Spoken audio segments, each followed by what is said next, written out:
Kia ora e te whānau, welcome to another episode of the Aotearoa Breakdown. Katoosh!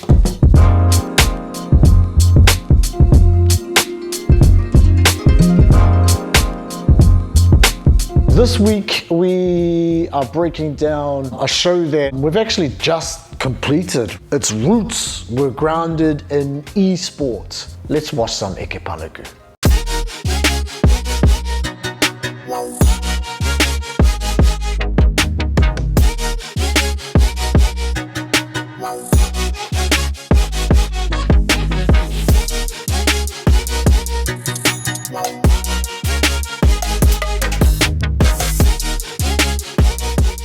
So, Eke Panuku, as we were developing the idea, we started to realize that this was going to be quite a large kaupapa. And we also knew that we had other shows like Anga Whakamua, which is a awesome kaupapa. You should go check it out, angawhakamua.co.nz. But we had all of these kaupapa going on at the same time.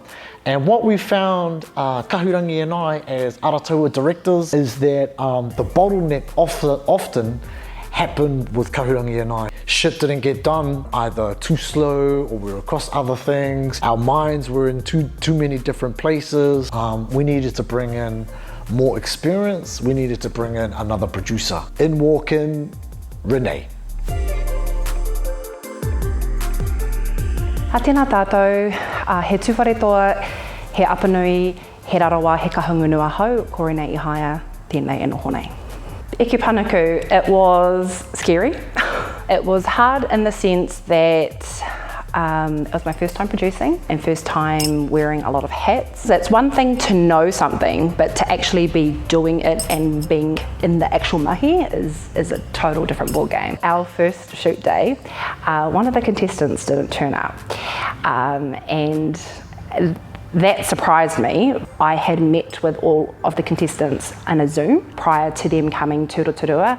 I had been in communications via email, via phone, via text. And so the morning came, the gaming hub was just chocker and we were about to do karakia. And so I literally counted the contestants and there were only 9 of the 10. We're solution based around here in Aotearoa.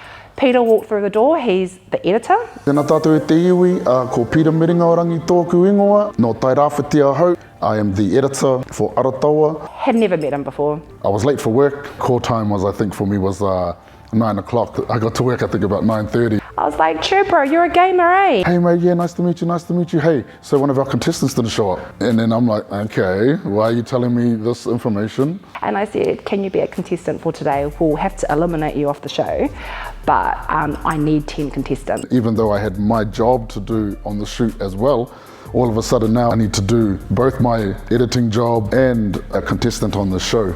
So very thankful that Peter did that. So in past shows or kaupapa, how it's generally happened is that Kahurangi is the organizer at the back and I'm making sure all of the moving parts, i te muro o te ahi, is happening. Because we've got another producer, she was able to do a lot of that mahi, which was absolutely needed. After kind of researching, the first thing I did was looking at a schedule. Picked the live show date first, and I worked backwards. Our calendar and our deadlines and what we had to meet every week was rather intimidating. A lot of long nights and a lot of long hours. So to achieve what we did in 5 weeks, like.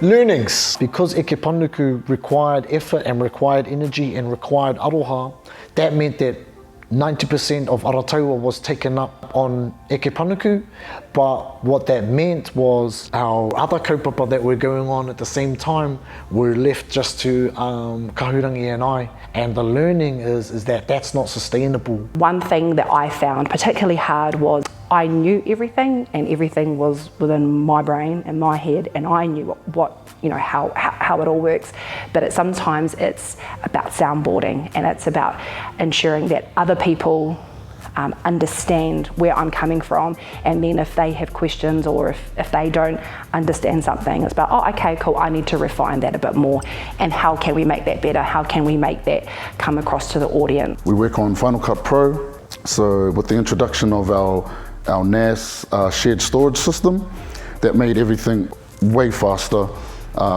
me and Ue, we were able to flawlessly jump between projects, all assets, all media, all rushes, all sound effects, graphics, everything is all kept in one place. It made everything far more streamlined. And very happy with what we produced, with the time and everything that we had working against us, when I don't think there was any accommodation in Rotorua. Lots of things to consider when you're scheduling. We got 9 half-an-hour eps out in a month. I just think that's amazing.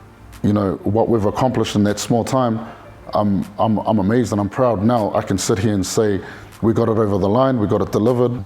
Some things that don't get spoken about though are the pressures that go on everyone, because we got all of our dates for our apps, so we're dropping bang, bang, bang, bang, bang. Our social media posts have to correlate with all of that, you know. Kahurangi has to pay everyone on time. Even with all of those pressures, the mahi was still done.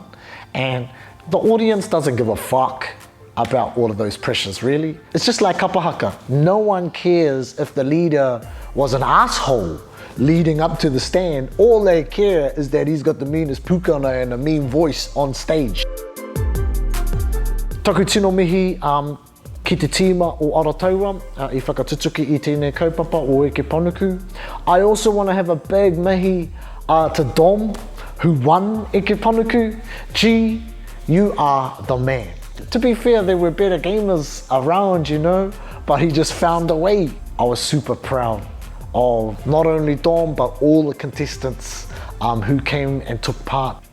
I puta te kaupapa ki te ao, I eke panuku te kaupapa, e mihi ana ki a rātou, e mihi ana ki a koutou, katoa e mātaki ana hoki. It's been me. Dudes.